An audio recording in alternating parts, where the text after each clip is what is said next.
recording.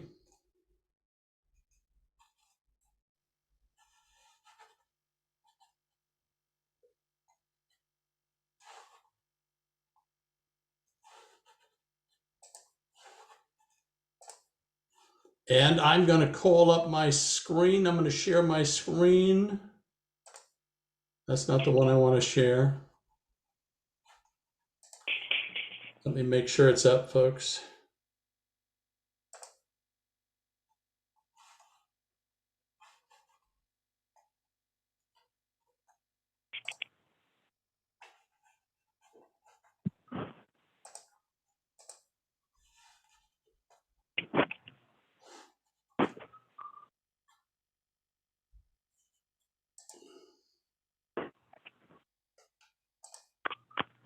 All right, my friends, I'm going to share my screen with you and do a little bit of a PowerPoint presentation, but have Q&A opportunity at the end. By the way, these, for me in this class, the Zoom meetings are not graded. And so don't worry about, if you're in a class where like the old Collaborate, if they were graded and you couldn't be at the meeting, you had to submit a page report or something. Well, none of that is needed here. In my view, I'm going to do everything I can to make sure I lead you through this process, but I'm not going to grade you for allowing me to lead you. So I will always record the sessions and make the link available. But of course, you can't do Q&A if you're watching a recording. You can't ask questions, interact, etc. And so I'm just going to do everything I can to make sure you have everything you need to successfully work your way through PMIN897. I call it the 897 Experience. It is the candidacy phase of your doctoral program. And I'm convinced that it can be done in one semester. It's possible to be given a second semester. It's kind of like the internship. I've noticed some students usually coming through in the DMIN program that did an internship, and that in the master's degree level, it automatically rolls over into a second semester if not everything is done in the first. Well, 897 is like that. I'm not a big fan of rolling over. It's easy to lose momentum. And so 897 is designed to lead you up to the dissertation phase. And if you will allow the way this experience is structured, you will successfully get there. But something, I remember a couple of semesters ago, we had a student in this class who developed long COVID. I mean, her mind, she couldn't focus her mind. It was all fuzzy. She needed to come back last semester and continue as a student, and finished great. I mean, she did really, really good, and she would have done so the first semester, but she had that bug. And so this is kind of a thing where you can take a semester if you need to. My encouragement for you would be to put your shoulder to the plow and push ahead in the order in which the material is presented to you, and then you will succeed. You will succeed. So I'm going to share a little bit, and then we will jump in. By the way, here's what I need. If you have a question while I'm doing this, feel free to jump in. You can raise your hand. You know how that thing works. But even if you don't want to raise your hand, I'm not offended if I just hear your voice. I'm using 2 monitors, so I need to sync them. So what I'm going to do this evening is just give you a couple of things generally, and then specifically, I want to look at our very first week 1, module 1, week 1 project. I think in some ways it is the most significant thing we do.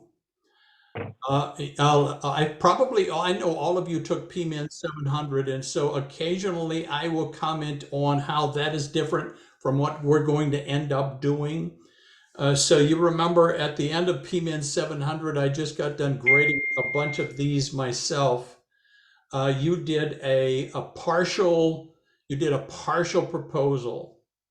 But even then, what we call the summary of the literature in PMIN700 is not technically speaking the summary of the literature. It's related to it. But what you're going to do in this class is a final proposal, and every piece is absolutely essential. So in PMIN700, we're not looking for perfection. We're introducing, we're orienting, we're getting your feet in the water. We want you to have a sense of what the DMIN program is all about. But when we come to this 897 DMIN project design, it used to be called integrative exam, but we extracted that element from it. Then when we come to the end, that your final proposal needs to be exactly right. And so we'll dig more deeply into what that means in this class. I'm convinced you can do it. I mean, you've had a couple of years probably of doctoral study, so I know that you can do it. So here I'm going to quickly review the 897 candidate. I call it the candidacy experience. It looks like a class, but it's not structured like a class, in that every assignment is incomplete until I mark it complete. There are no grades. Nothing that you do will be graded. The course itself is not going to be graded. It's when you officially have completed 897, you're assigned a chair and you move on to 899. And so you can take as long as you want with individual pieces, but if you will kind of follow the schedule and the rhythm as it is set up in 897, it will guarantee success. You will get to the end and you will have, your chair assigned, etc. You move in 899, you'll start to have permission to do your research, etc. So what is it that we are trying to do and will do? First of all, we will take, I think of them as baby steps. I know they're kind of rigorous, but they're just one little piece at a time along the way, starting with week 1, what we're going to do this week. So steps leading to your final proposal is probably, I don't know, maybe 80% really basically of all we're doing together. And then we will review research design and methodology. You had a very, very brief kind of introduction to that in PMIN700. We used to have PMIN705, which was all about research design and methodology. I think the students thought it was too much like a PhD course, and so it's not there anymore. But I taught it for a couple of semesters, and I liked the stuff, so I went in and I extracted all of the content from that course and put it as a resource in 897. It's there. So if you wanted to do more work with research design and methodology, there is additional information that used to be an entire course, but I wanted to pull it out and save it for you so that if there's some area that, maybe you've decided you want to do a semi-structured interview. Okay, how specifically, what are the elements involved that I need to know, that you need to know if you want to use that kind of an instrument? Well, there's actually an entire lecture, and Dr. Cartledge's lectures were maybe 25 minutes. They weren't long, but there's something there entirely on that. So I wanted to make sure you had that. We'll do that. We will review doctoral academic writing. How many know a lot of that is formatting issues? My encouragement to you is that in 897, you do whatever you need to do to make sure you're clear about Turabian 9th edition. If you move on to 899 and you're not, it's going to take twice as long. It'll be 10 times more aggravating for you. Because up until now, we've given some attention to that. I will be giving a lot of attention to that. In some degrees, I don't want to overstate it, but in some cases, I will actually help by doing a little bit of editing of what you're doing as a demonstration of, okay, this is what this needs to look like. Your chair will not do any editing. And so this is the opportunity to make sure you have it. Microsoft Word default settings are always a problem. I have given you, because they're not designed with doctoral writing in mind. Grammarly is extremely important. So when you complete your dissertation and it goes out to your committee, they will all load it up on their computer and turn on Grammarly. It's best that you do that first. And so that's the whole, it's kind of, it's not exciting, but doctoral academic writing, I mean, you will be considered with your dissertation, you will be considered an expert in your field. And so it needs to look good. It needs to look right. You will be doing a student profile, which is extremely valuable. It's a template you will download and interact with. And it basically gives you a chance to reflect on your DMIN experience, which is really good for you, but it's good for Dr. Flynn, who is the director of the DMIN program. It's good for me, and I think it's good for you. So that's going to be a part of 897. We will do everything we have to do to prepare you for the 899 dissertation phase. In fact, the very last Zoom meeting that we have, I will be discussing in detail the transition from 897 to 899 to make sure that you have no illusions about how those steps will work. Because I have found that students get done with 897. What's next? Well, you'll find out.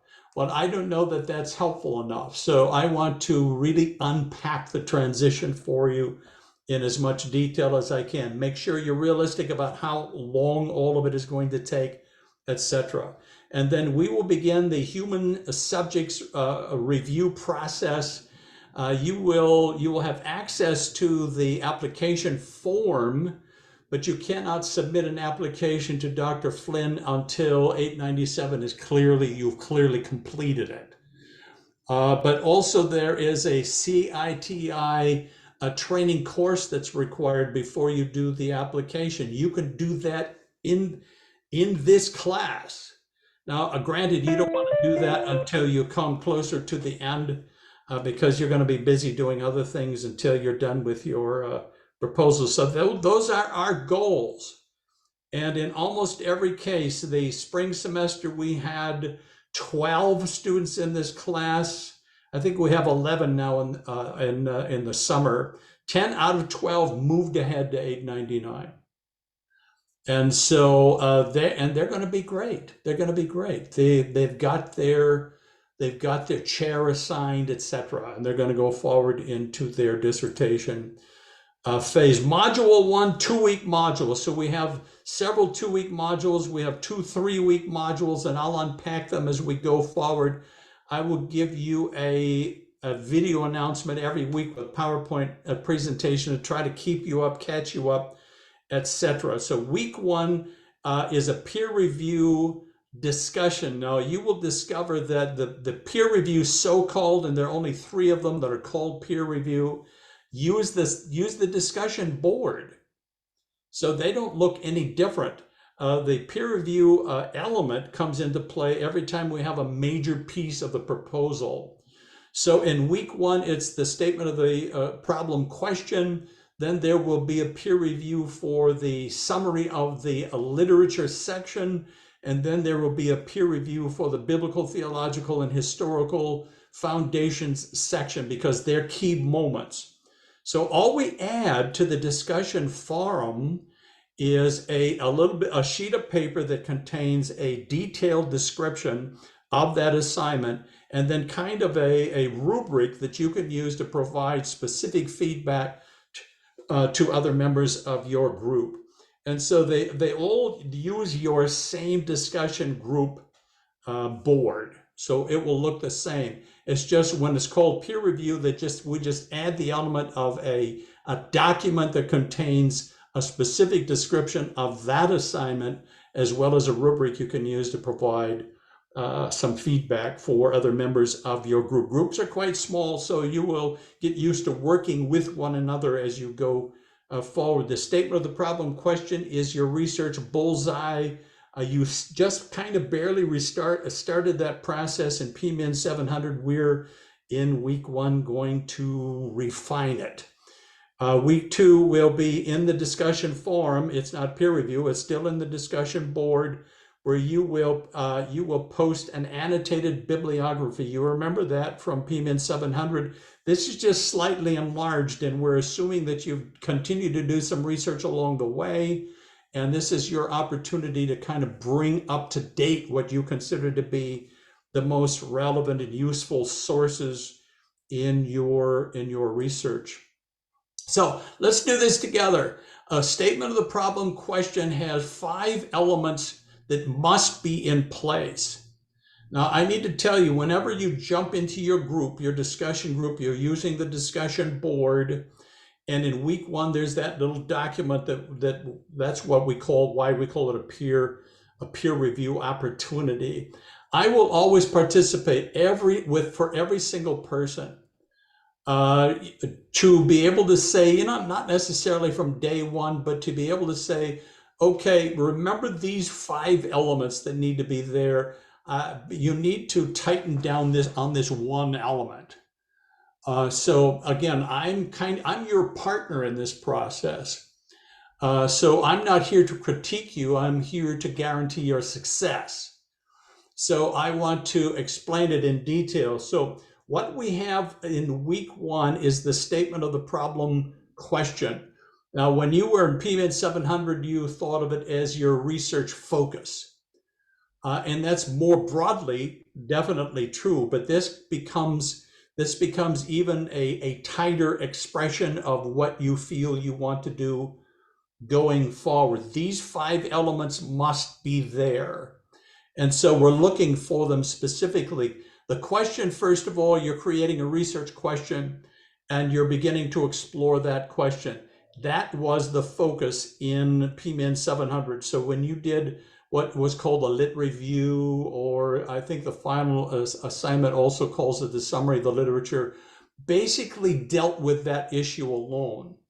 And so for us, we're going forward with a more specific, a narrower focus in the process. So you're still there, you kind of know what it is that you're passionate about, what you have a vision for. And so that's still, some of you may be totally changed in the last couple of years from where you started. That's fine. Some of you were clear from the beginning what you wanted to do. That's also great.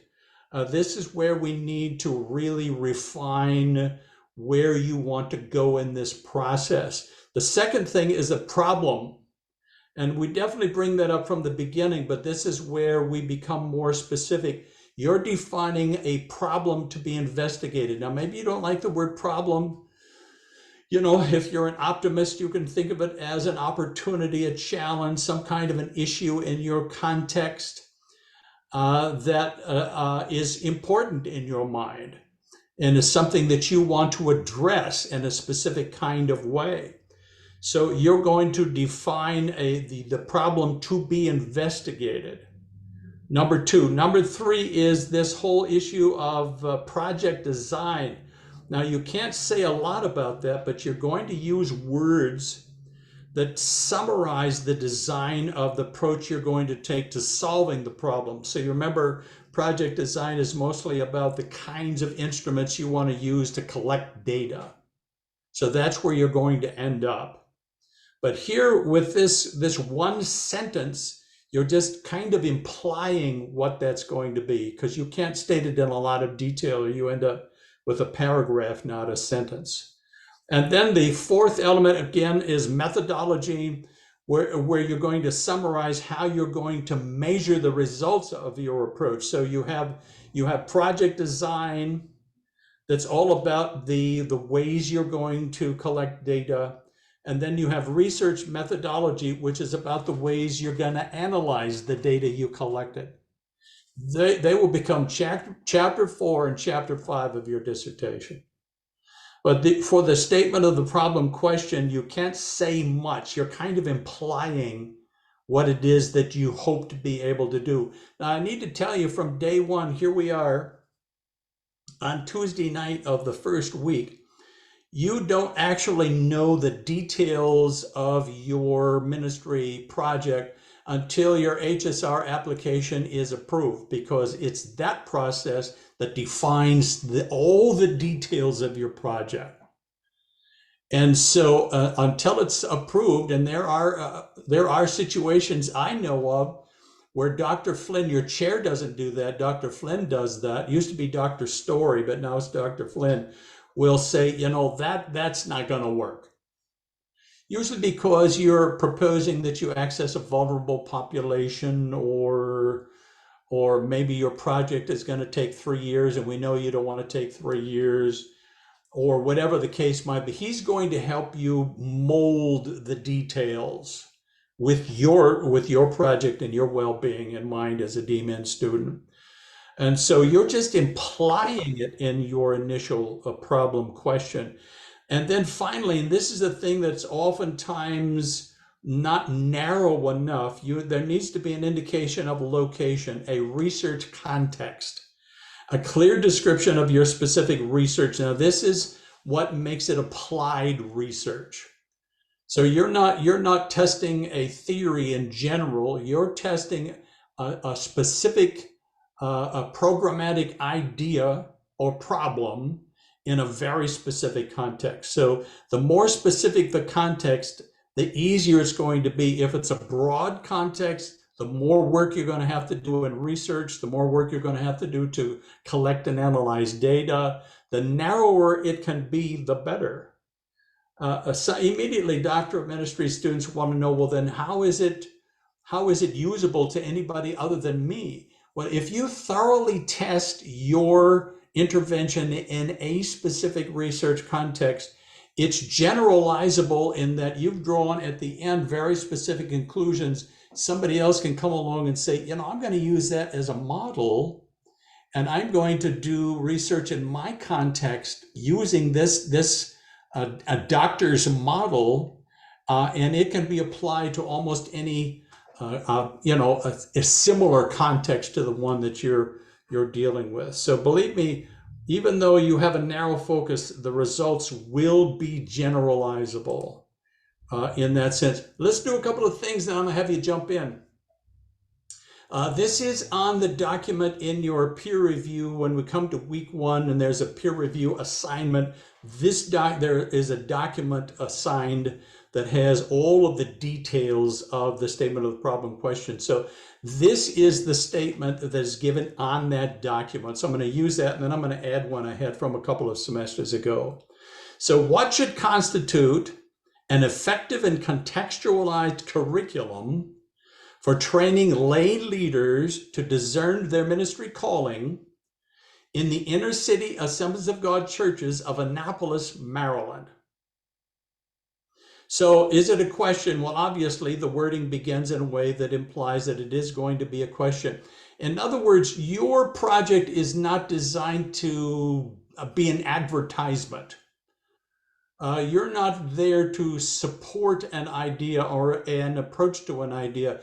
You're there to do research. We would call it empirical research. That is to say, you are going to collect usable data from the instruments that you use, and then you're going to analyze them in usually, I think we would kind of think of it as a scientific kind of way. It's just the process used in social sciences. So that in the end, you don't know what you're going to find until you find it. So if it looks like you know in advance what it is you're going to find, and these will be my conclusions and won't it be wonderful? Well, no. You're proposing a question that's going to open up an entire process of research, and you will find what you will find.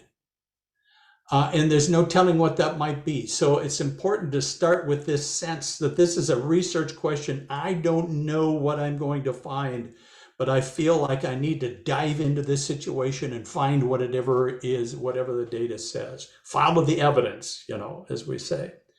Then the problem is indicated by the language training lay leaders to discern their ministry calling. So again, that's kind of broad, but it's narrow enough where specific research instruments can be designed to dig into that and to produce some relevant information, relevant data that will be helpful.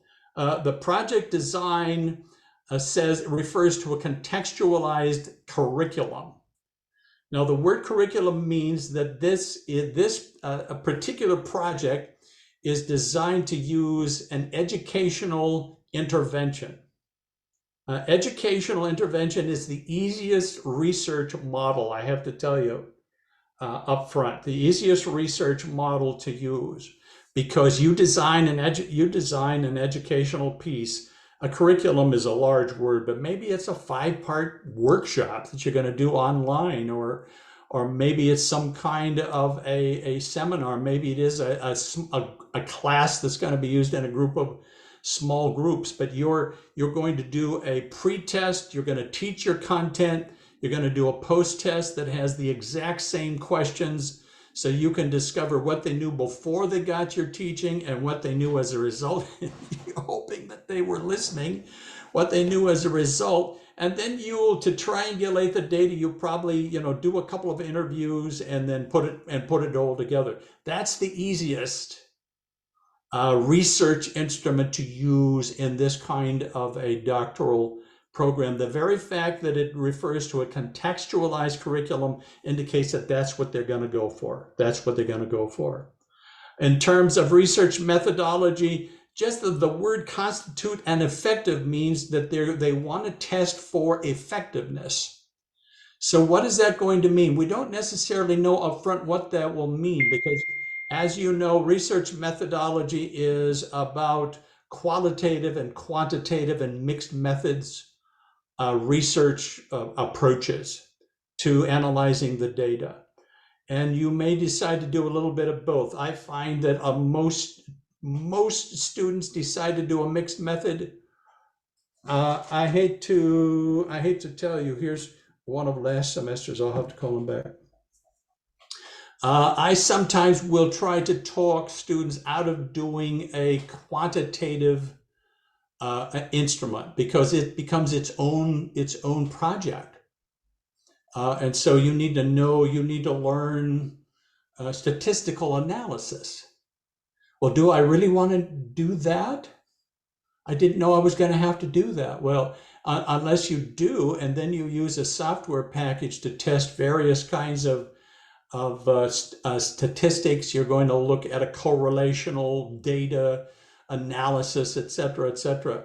Now, if you have a large sample and maybe you have 100 pastors in your network and you want to get a general sense of the background situation, that's a great way to do it. That's a great way to do it.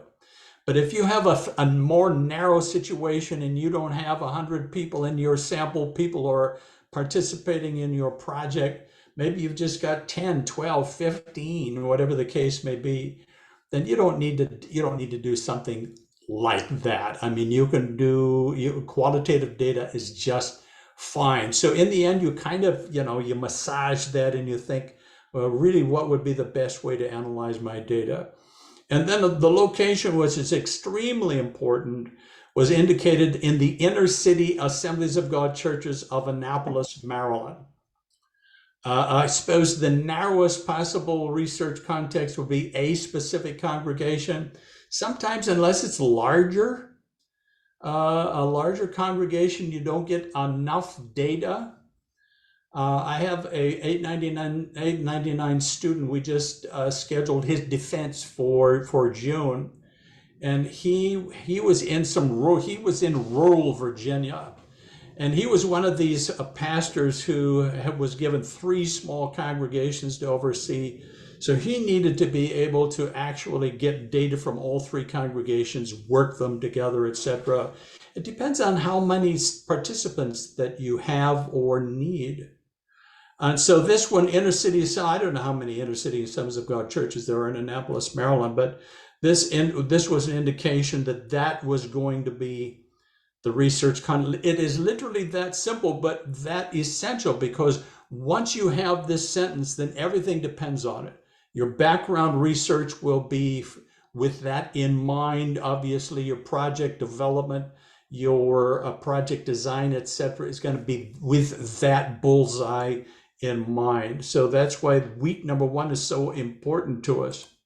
I wanted to give you something a little bit kind of more complicated, I suppose, just so you could see the difference. Now, you know, it's easy to talk about an educational intervention because that's an easy model. But occasionally, you know, not every project is educational. So there are a variety of things that you may want to do. So we have a lot of students in the chaplaincy concentration. I'm sure we do here in this class this semester, here even tonight. And so those who are in the chaplaincy concentration have very specific kinds of things they want to dig into. And so that was certainly the case. This is a hospital chaplain. That was certainly the case for this student. So I'm going to tell you right up front, I think this sentence is longer than it needs to be, but I'm giving you the actual sentence. By the way, I've made a document available to you that has a large number of sample statement of the problem questions. So this was this question: what paradigm of holistic care might a chaplain develop for the spiritual and social well-being of the aging geriatric residents? You know, I love this project because I are one. Along with their families at the Wesley Graceland Gardens, a long-term care and rehabilitation facility in Memphis, Tennessee, where the facility does not recognize, address, or affirm the whole person. Now, when I had this student in 897, I said, I don't think this last statement really adds anything significant to your research focus. You're commenting on the care, which is fine. I don't think that's, you could leave that out entirely. She didn't, which is fine. In the end, what you and I are doing in this class has Dr. Flynn in mind. Everything that we do, we will send to him. And so he's kind of our audience of one in a sense. And then it will go on to your chair. So was it a question? Yes. What might?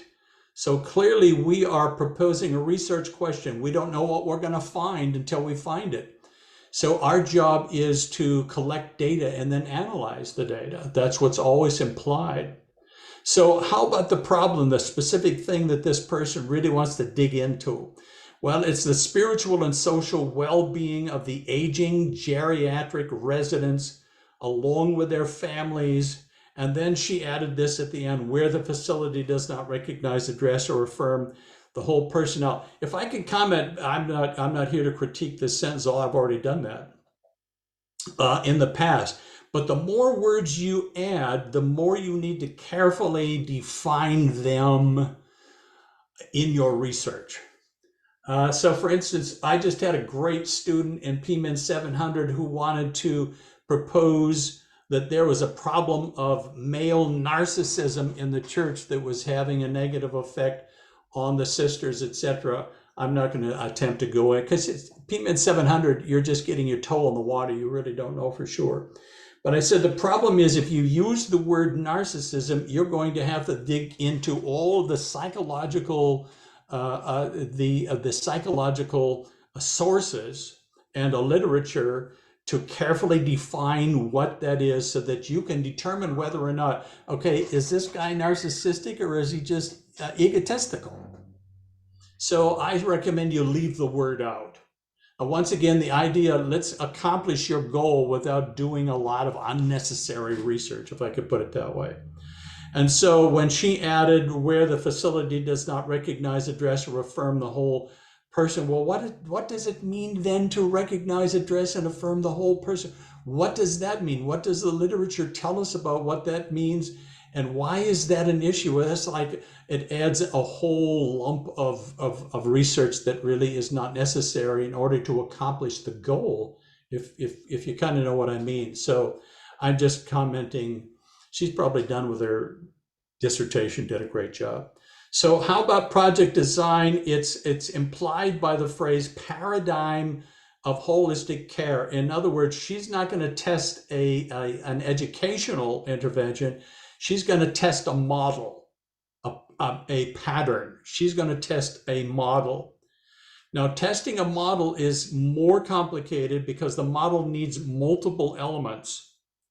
Maybe one of them will be educational, maybe not. It doesn't have to be educational. But she is going to propose a model that has multiple elements and then test it all, which certainly is good. But again, you're probably, okay, you're not talking any longer about 3 semesters to do the entire process, including the defense at the end. You're probably talking 5 or 6 semesters. Is that what you want to do? Well, yes, because it will have even more generalizability in that sense. And I said, that's great. You know, if you've got the time, I encourage you.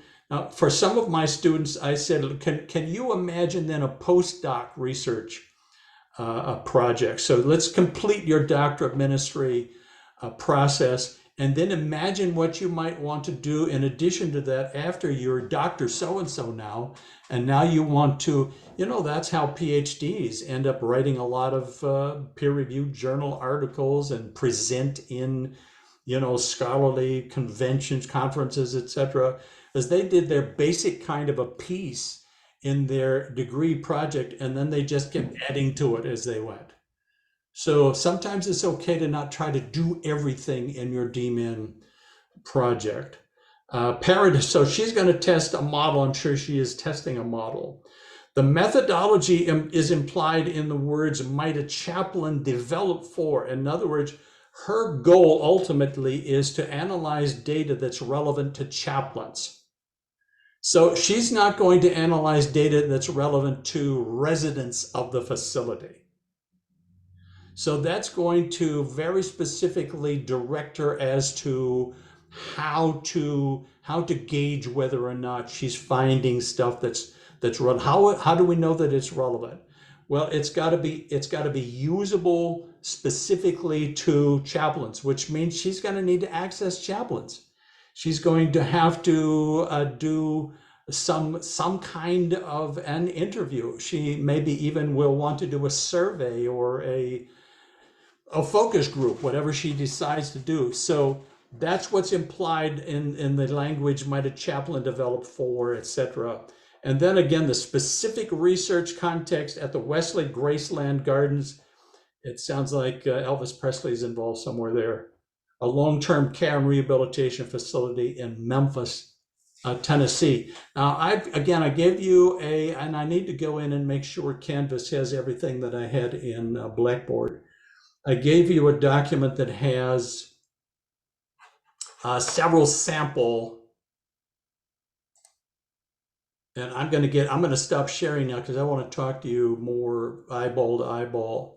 Let's take a little bit of time to, first of all, okay, Colton, did you make it, Colton? Yes, I don't know if you can hear me or not. I can, man. It's good to see you. Awesome, how's that perfect. baby boy doing? Oh, he's doing great. Yeah, it's been a little bit of getting used to the nights because he's kind of messed up, but we're getting through it, and he's getting more lined out. That's your 4th baby. I don't know why it should be a challenge at all. So Well, no, Kristen does most of the work. God bless her. She's an amazing lady. So Colton, I had Colton as an undergraduate, as I recall, at Southeastern University in Lakeland, Florida, some years ago. Yes, sir. Yes, sir. So let me ask all of you, based on where you are so far, and Gabe jumped in, I see Gabe, where you are so far, what are you thinking? What has been your thinking up until now as to how you would like to begin to narrowly focus in terms of this kind of a statement, your research and your project, or what other questions might you have regarding this course that hopefully will be, if I can help you, that's why I'm here. I want to make sure that I help you have a good, successful experience. So go ahead. I think we have one of these little hand things.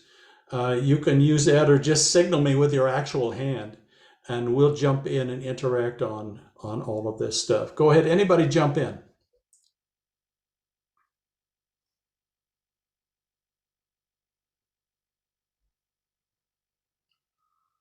No one has a question? Tell me what your thinking is so far on the focus of your research. What are you hoping at this point to be able to do? Somebody jump in and give us that feedback. Yeah, John. So I'm thinking about so right now in the military, the like the chaplain structure is designed, well, particularly in the Marine Corps, but also in the Army and the Air Force. The chaplain structure is really designed around ministering at about the battalion level or higher. Mm-hmm. And so we're talking about on the order of 500 to 1,000 Marines. Yeah. And there's sort of like there's a transition in how the military is being employed across the globe. And so we call it distributed operations. Really, it just means imagine really small groups of service members like distributed over a wide area.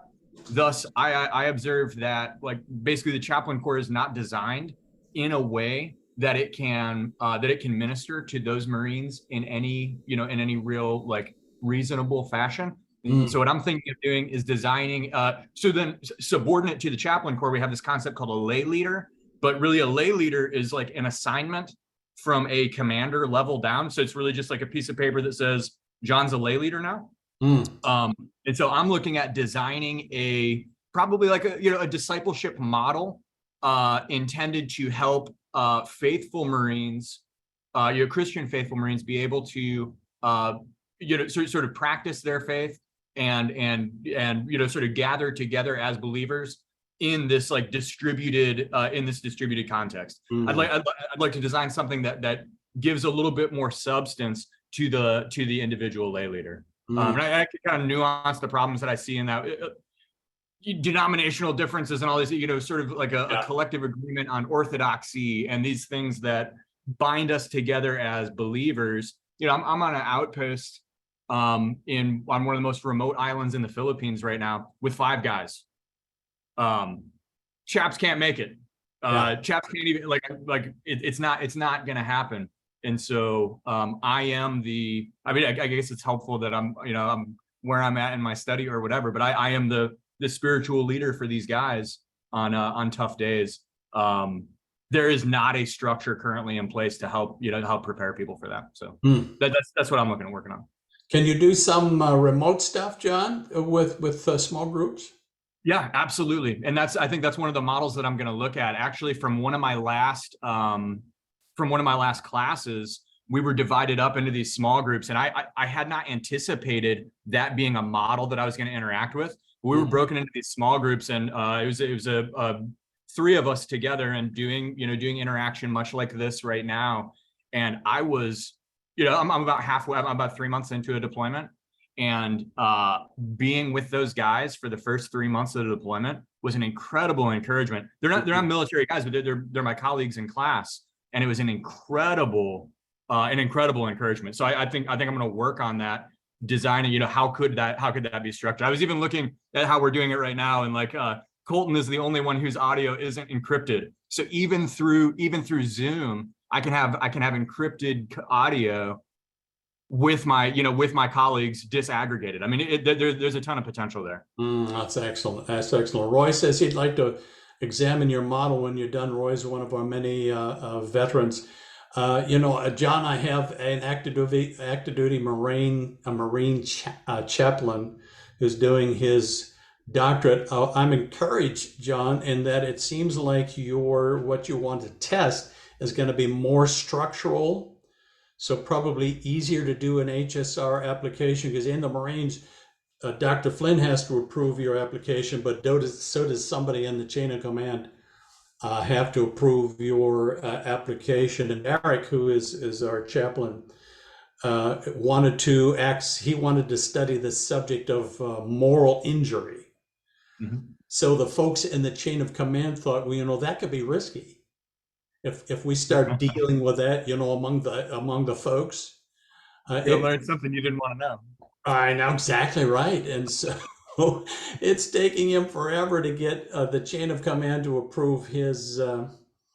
I think your structural one will be pretty easy and very, very, I'm sure Roy's thinking this, very, very useful going forward with the changes happening in the military. That's so great, John. Well, I'm curious. I think Camilla is an active duty chaplain right now. I'll be curious to hear her, hear her take on it. Who is it? I think Camilla. I think Camilla and I met out in Hawaii a couple of years back. But I'm optimistic about hearing her take on it as well. Okay, so Camilla, you're active duty chaplain in what branch of the service? So I'm in the Navy. Some of the individuals, the students here are my colleagues I've been with from the beginning of the doctoral program. And the Navy chaplains, we are chaplains that host all, facilitate and provide for all those that are the sea services. So my last tour was with the Marines. John's tour currently is with the Marines. So there's a lot of commonality. Currently I'm on a ship. And so I literally just came from underway about a couple of days ago. And I reached out to you just to kind of touch base and see how this class would make up for my oncoming deployment. I talked to you earlier before the semester started. I remember. So I think you're going to do very well. Well, listen, your ship has just a gorgeous room for you there in the background. That's fantastic. Oh, this is definitely a filter. No, it's not. You're not on a cruise, are you? No, I wish my stateroom looked like this. Okay. No, we have a great chaplaincy program, as you know, and they our folks, our DMIN chaplain, candidates and doing a dissertation, are doing some extremely important work that I think are going to make a vitally significant contribution to the service. So that's excellent, Camille. It's so good to see you as well. So do you have some sense of a research focus where you would like to dive in? Absolutely. And I think I'm going to have to narrow it down some more, but my focus is to create an effective and successful program for holistic formation within the Christian military marriage dynamic.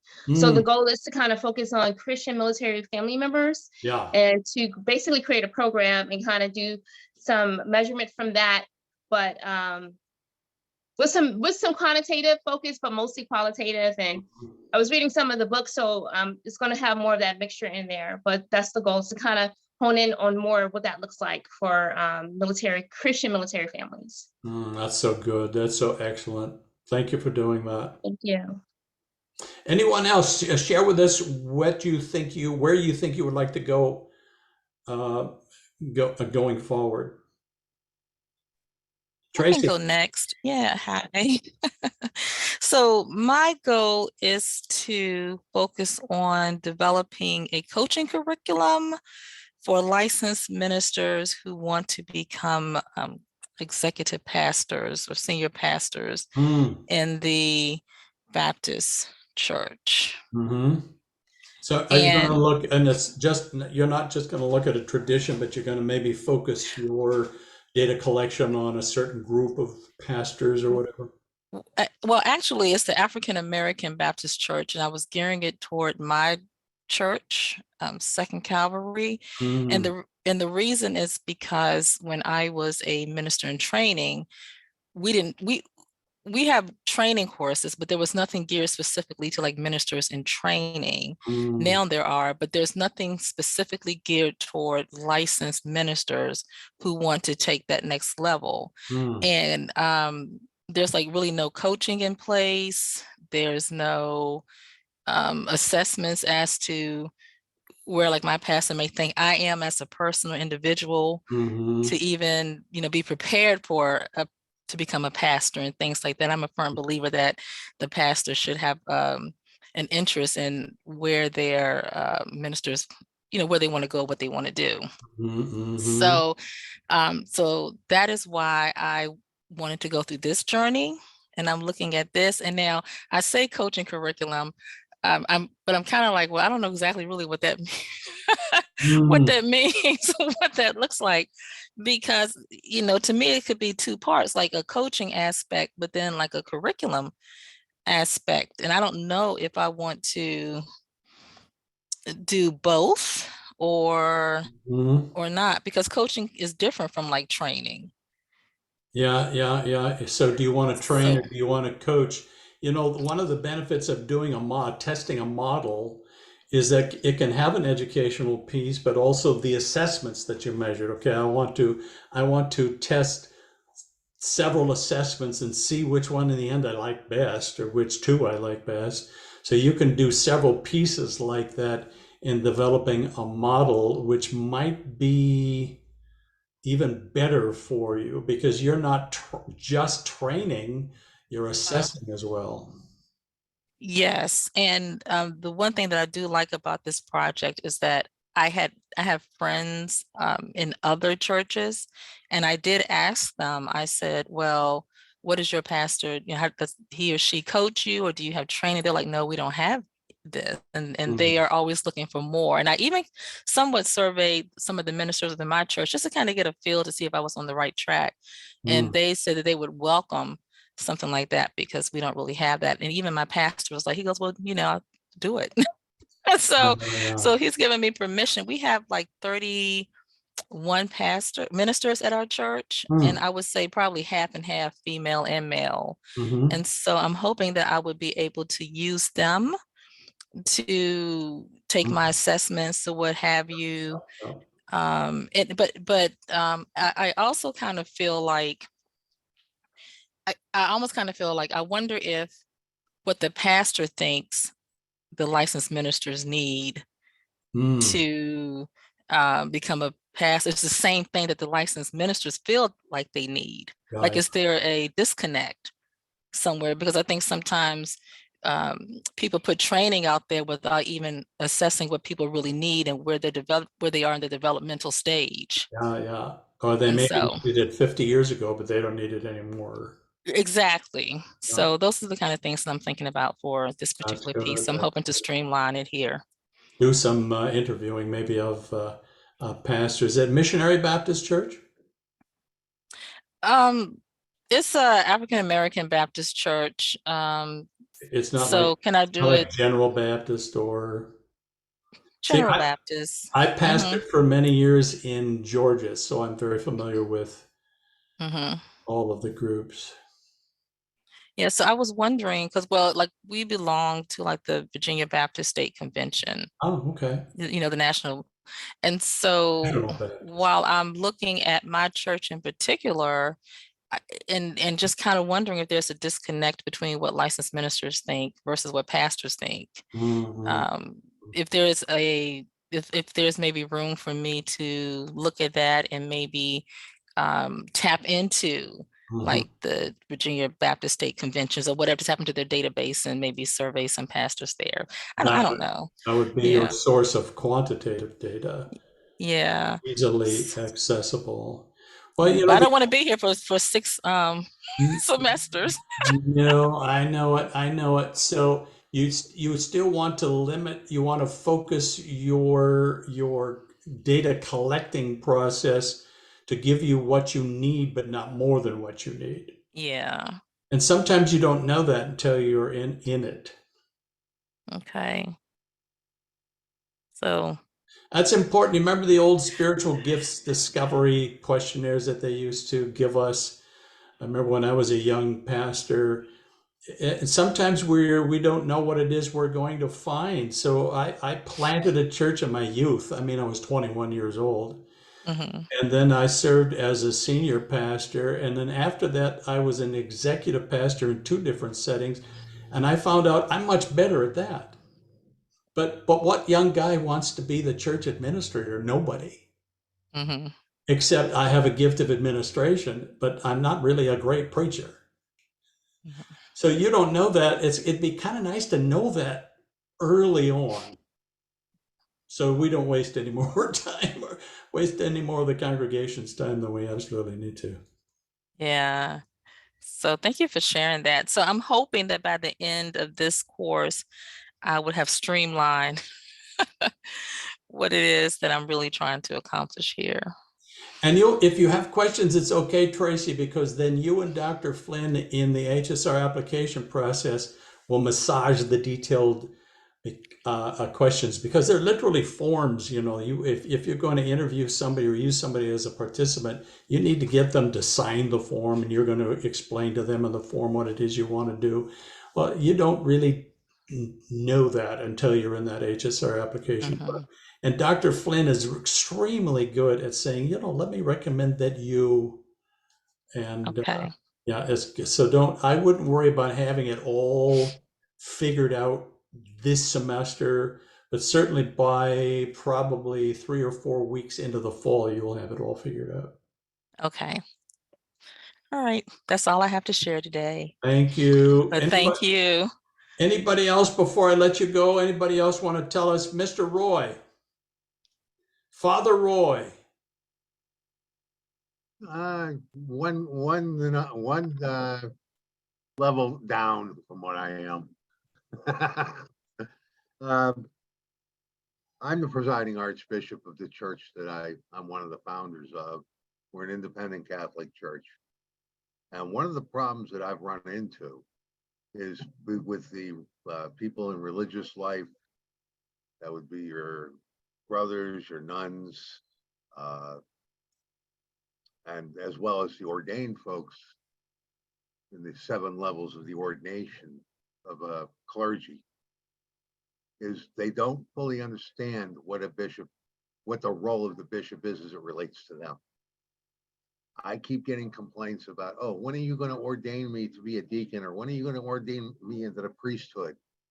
And the first thing I look at them, I say, have you done the work required? And they say, no. I can't ordain you then. You got to get me the work done. You got to show me you're ready. And they don't understand that. So what I'm trying to develop is a course which can be done as a seminar type of situation with a course book that can be handed out for all 7 levels of ordination within the Catholic realm. This could also be useful for any church that uses a hierarchical church polity. So as well as those in religious life, so they can understand how the bishop interacts with their particular situation. The reason why I've come up with, especially where I want to include religious life, is because we've got examples. I can cite 2 examples right off the top of my head. The sisterhood here in the United States a few years back was censured by Rome because they were doing more acts of mercy in the community than they were trying to preach against abortion and preach against gay rights and all this that the church steadfastly stands for. So they got taken over. They said, okay, you no longer have your own autonomy. You're going to answer to the bishop. Each individual religious organization, when they're approved, they have their own set of constitutions that they follow. And the bishop signs off on it and says, okay, fine, you're within the church canon law, you can go ahead and operate. Well, they've gone in and taken over. Now, the one convent that's out in the Philippines, out where you're at, John, they're on Luzon. They have less than 60 novitiates. And they were operating originally under a dispensation from the Archbishop of the Philippines because they had less than 60 to go ahead and operate a school for needy children, providing clothing, food, and education for these underprivileged kids. Well, that Archbishop passed away and a new one was appointed. When that happened, they removed that Archbishop said, oh no, you don't have the required number. Your dispensation is hereby voided. You can't operate anymore. So they said, okay, and we took them in. So we inherited a convent. No, I'm telling you, as I recall, Roy, you all, it would be correct to say you ordain women? Yes, we do. Okay, that's what I thought I remembered. Oh yes, we don't discriminate. We're not the Roman Catholics. We don't discriminate. You're Catholics, but you're not Roman Catholic. You're absolutely Exactly. right, Roy, in that every tradition has its own leadership pipeline, its own leadership pathway that is really quite unique. But I agree with you, Roy. Not every tradition, especially young folks coming up, really understand what that is Well, or how you'd it be works. surprised. So You'd be surprised because in my church, we ended up inheriting people coming to us that were Roman Catholic priests saying, we want to leave the Roman Catholic Church. We want to come to you guys because they didn't like the way that Rome was stomping on them, telling them what you can do and what you can't do. yeah, the hierarchy, etc. The hierarchy in Rome was saying, no, you can't preach, you can't do this type of mission or things like that. So we picked up two dioceses in Central America. Isn't that something? Roy, I love the fact that you're with us. You know, I had Roy doing a master's thesis, which is a great master's thesis. One of the things I love about Regent University, and I just spent a week there, you know, and I'm in Portland, Oregon, so I'm a long way from Virginia. One of the things I love is everybody has a high view of Scripture. Everybody loves Jesus. You know what I'm saying? But it's extremely ecumenical. So in our faculty, we probably Presbyterians is the largest group of faculty in the School of Divinity, but we have Anglicans, Baptists, Pentecostals. Of course, Roy, you probably know that there is a Catholic Mass on campus every week in Virginia Beach. But everyone shares the value that we place in the Scriptures, in Jesus, etc. So there's kind of we've been able to find a way to basically represent the gospel and the kingdom in all the fundamental core ways in the same way, while then allowing for a creative, you know, let's love one another in the process, a way of functioning together. So one of my favorite teachers is Mara Crabtree. I don't know if any of you have had Mara. Mara is an Anglican priest and a wonderful, wonderful, godly lady. I mean, I could listen to her pray all day long. And so I love that. My background is Assemblies of God. So I'm an old Pentecostal, you know, there are a couple of us on the faculty. We try to be smooth about it, you know, but everybody, lots of Baptists, you know, lots of people, but we share the core things together in the same way. But you're right, Roy, when it comes to how the structure works, it tends to be unique in almost every case. So I'm so glad you're here with us, Roy, and I'm glad I know God's going to use you to help equip, especially young folks coming in, or you're inheriting people. You inherited a whole convent in the Philippines. My goodness sakes. Well, we just picked, and not only that, I just got notified that we picked up a Catholic priest in Poland. From Poland, what are we gonna do, man? He's in Poland. So that's fantastic. No, that's fantastic. So I don't know how we're doing it. I really don't. It's just, you got to let the Holy Spirit lead you. I wouldn't want to inherit a convent, I can tell you that. But I think you're doing a fantastic job, Roy. You and all. Well, luckily, I'm not their diocesan bishop. My brother bishop, who has the other diocese, he's under they're under his protectorate. So we're going to learn together in this class. We're going to share a great variety of interests when it comes to research. I want you to enjoy the process. I want you to see how rich it is, how beautiful it is. And somehow we get to contribute maybe positively along the way to each other's vision and mission and what God has called us to do, and support and encourage one another along the way, because we are all living life in the kingdom.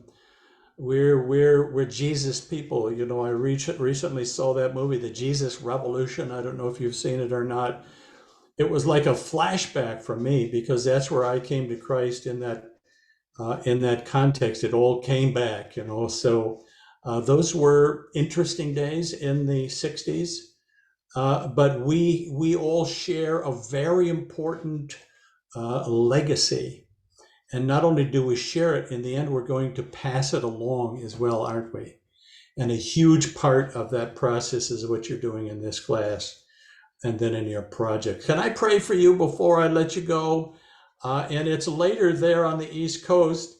It's just 6 o'clock here on the West Coast, so I'm fine. I'm ready for supper. You all probably need to chill, and head eventually and try to get some sleep. So let me pray for you, and let's just trust the Lord to be in control of this journey and give us a fresh sense of inspiration and faith. Give us a favor when it comes to the context that we want to focus on, and just joy. I'm praying for joy along the way, that the Lord will give us a deep sense of abiding, a satisfaction in the fact that we're doing God's will and He's with us every step of the way. Father, I thank you for these great students. I thank you for the burden that you've placed upon their hearts, the vision, the ideas, the inspired ideas that you are going to use in powerful ways, not only in their process, but for years afterwards. And so, Lord, I pray that you would cover each one with your presence. Let your Holy Spirit rest upon each one in a very special way. I pray for peace, for protection, for support of those in their communities and their families.